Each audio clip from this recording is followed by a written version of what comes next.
Praise the lord. మన ప్రభు రక్షకుడైన యేసుక్రీస్తు ప్రశస్తమైన నామంలో మీ అందరికీ హృదయపూర్వకమైన వందనాలు తెలియజేస్తున్నాం. అందరికీ వందనాలు.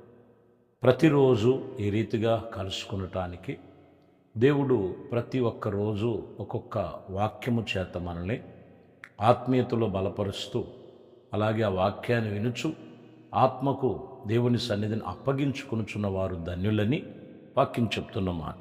మంచిది.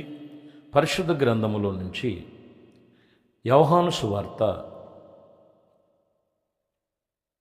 1వ అధ్యాయం 19వ అధ్యాయము 11వ వచనాన్ని చదువుదాం. ముందు, అందుకు యేసు, పైనుండి నీకు ఇయ్యబడిన ఇంటేనే తప్ప నా మీద నీకు అధికారము ఉండదు. చాలు. ఇక్కడ మనం చూస్తే సందర్భం, యేసు ప్రభువారిని మరి పిలాతు ఎదుట నిలబెట్టి పిలాతుతో ప్రభు మాట్లాడుతున్నారు. పిలాతు మొదటగా మాట్లాడి, నువ్వు నోరు తెరిచి మాట్లాడితే నేను ఏదైనా చేయగలను అని చెప్పినప్పుడు యేసయ్య అంటారు, ఇదిగో పైనుండి నీకు అధికారం ఇవ్వబడితేనే కానీ నీకు నా మీద ఏ అధికారమో లేదు. చూడండి, పైనున్నటువంటి దేవుడు మనకి అధికారం ఇచ్చే దేవుడు. ఆయన అధికారం ఇవ్వకపోతే ఎన్ని మరి చేసినా కానీ వాళ్ళ జీవితంలో మరి ప్రతి విషయంలో వారు కోల్పోతుంటారు. చాలామంది అనుకుంటారు నాకెంతో అధికారం ఉంది. కొంతమంది ధన బలం చూసి, మనుషుల బలం చూసి, కొంతమందికి నోటి బలం ఎక్కువ, అధికారంతో మాట్లాడుతుంటారు. ఇవన్నీ కూడా భూ సంబంధమైనవి. పైనున్న దేవుడు అధికారం ఇస్తేనే కానీ ఆ అధికారాన్ని నువ్వు చవి చూడలేవు. ఏం అధికారం ఇస్తున్నాడు దేవుడి పిల్లలకి? పైనుండి లూకాసు వార్తలో 10వ అధ్యాయం 19వ వచనంలో మనం చదువుతున్నాం. లూకాసు వార్త 10వ అధ్యాయం 19వ వచనం, ఇదిగో పాములను తేళ్లను త్రొక్కును శత్రువు బలవంతటి మీద మీకు అధికారము అనుగ్రహించను, ఏదియు మీకెంత మాత్రము హాని చేయదు. దేవుడు ఏమిస్తున్నాడంటే ఇక్కడ అధికారం అంటే, ఇదిగో పాములను తేళ్లను త్రొక్కెను, శత్రువు బలం మీద నీకు అధికారం ఇచ్చాను, ఏది నిన్ను హాని చేయదు. ఇది ఎవరికి అని అంటే, ఆత్మీయులైనటువంటి బిడ్డలు, దేవుని పిల్లలకి, మారు మనసు బాప్టిసము పొంది పరిశుద్ధాత్మ చేత నింపబడి సంఘ సహవాసములు స్థిరపరచబడి ఖచ్చితమైనటువంటి దేవునితో నడుస్తున్న వారికి పైనుండే వాళ్ళకి అధికారం ఇస్తాడు. ఈ అధికారాన్ని గురించి, ఇవి ఏమాత్రము నీకు ఏ హాని చేయు, వాటి మీద నీకు అధికారం ఉంటుంది. అందుకనే ఆ అధికారాన్ని మనం కాపాడుకోవాలంటే రక్షణ జాగ్రత్తగా కాపాడుకో, ఆత్మీయత జాగ్రత్తగా కాపాడుకోగలిగితే పైనుండి నీకు అధికారాన్ని దేవుడు అనుగ్రహిస్తాడు. లూకాసు వార్తలో 9వ అధ్యాయం 1వ వచనం చదువుతున్నాం. ఆయన తన 12 మంది శిష్యులను పిలిచి సమస్తమైన దయ్యముల మీద శక్తిని, అధికారమును, రోగములను స్వస్థపరిచే వరములు వారికి అనుగ్రహించాడు. ఆయన శిష్యులకు దయ్యముల మీద, సమస్త రోగముల మీద ఇదిగో స్వస్థపరిచే వరము, అధికారాన్ని దేవుడు వారికి అనుగ్రహించాడు. ఈరోజు మనము యేసు ప్రభువారిని వెంబడించుచున్నామంటే ఆషామాష వ్యవహారం కాదు. దేవుడు వాళ్ళకి అధికారం ఇస్తాడు. ఆ అధికారములో మనం ఉండాలి. ఆ అధికారము క్రింద మనము ఆత్మీయ జీవితాన్ని కొనసాగించాలి. అక్కడ చూస్తేనేమో పాములను తేళ్లను త్రొక్కెదరు, శత్రువు బలం మీద అధికారం ఇస్తాడు. ఇక్కడ చూస్తేనేమో దయ్యముల మీద, రోగుల మీద స్వస్థత కలిగేటువంటి అధికారాన్ని దేవుడు వారికి అనుగ్రహించునని వాక్యం ఇక్కడ మనకి తెలియచేస్తున్న మాటలు.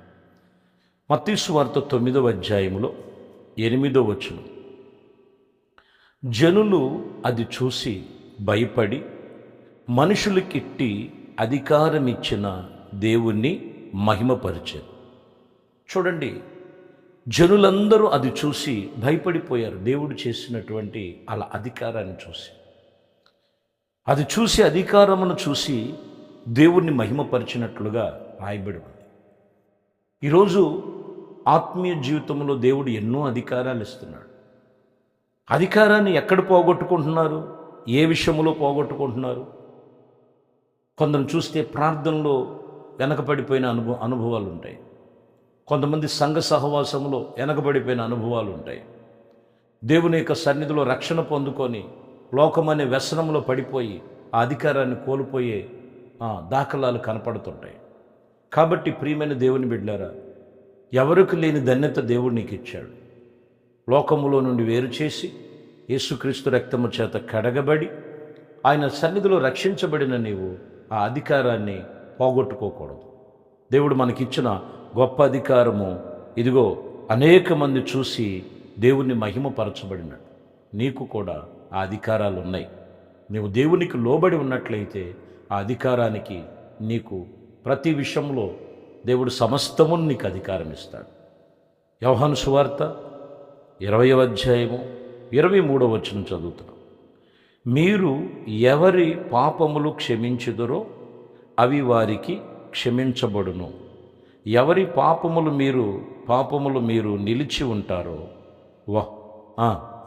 అవి కూడా నిలిచి ఉండునని వారితో చెప్పాను. ఇక్కడ చూడండి, ఎవరి పాపములు క్షమించబడి ఉన్నాయో వారు ఎలాంటి పాపములైనా క్షమించబడతాయి. అధికారం అంటే ఏంటి? వాడు పాపే, వాడు ద్రోహే, త్రాగుబోతే ఆయన క్షమించమంటాడు. క్షమించి వాడి కోసం ప్రార్థించు. అప్పుడు నీలో ఉన్న ప్రతి పాపమును కూడా క్షమించబడతాయి. అధికారాన్ని పాడు చేసుకోకూడదు. కొంతమంది చూడండి, వీళ్ళే భక్తులు, ఇంక వేరే అంత భక్తులు లేరన్నట్లుగా మాట్లాడతారు. వీళ్ళే పరిశుద్ధులు, ఇంకొకరు పరిశుద్ధులు లేరన్నట్లుగా పక్కనున్నోని హేళన చేసి, పక్కనున్నోని చిన్న చూపు చూసి, తాగుబోతోడో లేకపోతే వ్యభిచారో లేకపోతే ఇంకేదో లోక సంబంధంలో చాలా హీనంగా మాట్లాడుతుంది. వాళ్ళ కోసం ప్రార్థన చేయాలి. వాళ్ళ పాపములు క్షమించబడితే నీ పాపములన్నీ కూడా క్షమించబడతాయి. దేవుడు నీకు ఇచ్చిన అధికారం ఇదే. నీకు అధికారం ఇది. ఇది గనక నువ్వు చేయగలిగితే నీలో ఉన్న ప్రతి పాపమును కొట్టివేయటానికి ప్రభు మనకి సమీపముగా ఉన్నాడు, అధికారి అయి ఉన్నాడు. చివరికి ఒక మాట చదువుదాం. కీర్తన గ్రంథంలో 8వ కీర్తన 6వ వచనాన్ని చదువుతున్నాం. 8వ కీర్తన 6వ వచనం. నీ చేతి పనుల మీద వానికి అధికారము ఇచ్చి ఉన్నాను. చూసారు, చేతి పనుల మీద అధికారం. నువ్వు ఏం పని చేస్తున్నావు, అధికారం నీకే ఇచ్చాడు. కొంతమంది చూడండి, దేవుణ్ణి పక్కన పెట్టి, అధికారం ఇచ్చే దేవుణ్ణి పక్కన పెట్టి పని ఉద్యోగం అని ఓటీల మీద ఓటీలు చేస్తూ. చాలా జాగ్రత్తగా గమనించాలి. దేవుడికి ఇచ్చే సమయం దేవునికి ఇవ్వు. అధికారాన్ని కోల్పోకూడదు. ఒకటి, నీ చేతి పని మీద అధికారం, భూమి మీద నీకు అధికారం, దయ్యముల మీద అధికారం, మరి శత్రు బలం మీద నీకు అధికారం, రోగుల మీద నీకు అధికారం. ఇది ఎవరికి ఇవ్వబడి ఉన్నదంటే దేవుని సన్నిధిలో సాక్షిగా జీవించే ప్రతి ఒక్కరికి. అందుకనే ఇవన్నీ ఎక్కడి నుంచి ఇవ్వబడి అంటే మూలవాక్యము, పై నుండి నీకు అధికారము ఇవ్వబడి ఉన్నవి. ఈ అధికారాన్ని మనము ఏ లోపము బలహీనతలను బట్టి పాడు చేసుకోకూడదు. దేవుని యందు మనము చాలా జాగ్రత్తగా నీకిచ్చిన ఆత్మ సంబంధమైన అధికారాన్ని కాపాడుకోవాలి. అట్టి విషయంలో దేవుడు నిన్ను ఈ ఉదయము దేవుని వాక్యముతో మాట్లాడుతూ ఉండగా ఎక్కడ నీకు ఇచ్చిన అధికారాన్ని పోగొట్టుకున్నావు, ప్రార్థనలో ఏకీభించు. నీ కొరకు ప్రార్థన చేస్తాను. మహాపరిశుద్ధుడా, ప్రేమ స్వరూపి, దయగలిగిన మా ప్రభువా, మీ శ్రేష్టమైన నామానికి స్తోత్రములు. నీ కృప, దయా సంకల్పమును బట్టి పైనుండి మాకు అధికారం ఇస్తేనే కానీ మా వంతు మేము ఏమి చేయలేము. అలాగనే మీరు ఇచ్చిన అధికారాన్ని ఎక్కడ పాడు చేసుకోక, ఎక్కడ చేయి జారి విడుచుకోక, ఆత్మీయ జీవితములు, ప్రార్థన జీవితములు, సంఘ సహవాసములు, తీసుకున్న తీర్మానములు ఎక్కడ కూడా బలహీనుడు కాదు. ఆ అధికారాన్ని జాగ్రత్తగా కొనసాగించేటువంటి ధన్యత మీ బిడ్డలో కలుగు చేయమని, సర్వ మహిమ ఘనత ప్రభావాలు మీకే పొందుకోమని యేసుక్రీస్తు నామములో ప్రార్థించి వేడుకొనుచున్నాము తండ్రి. ఆమేన్.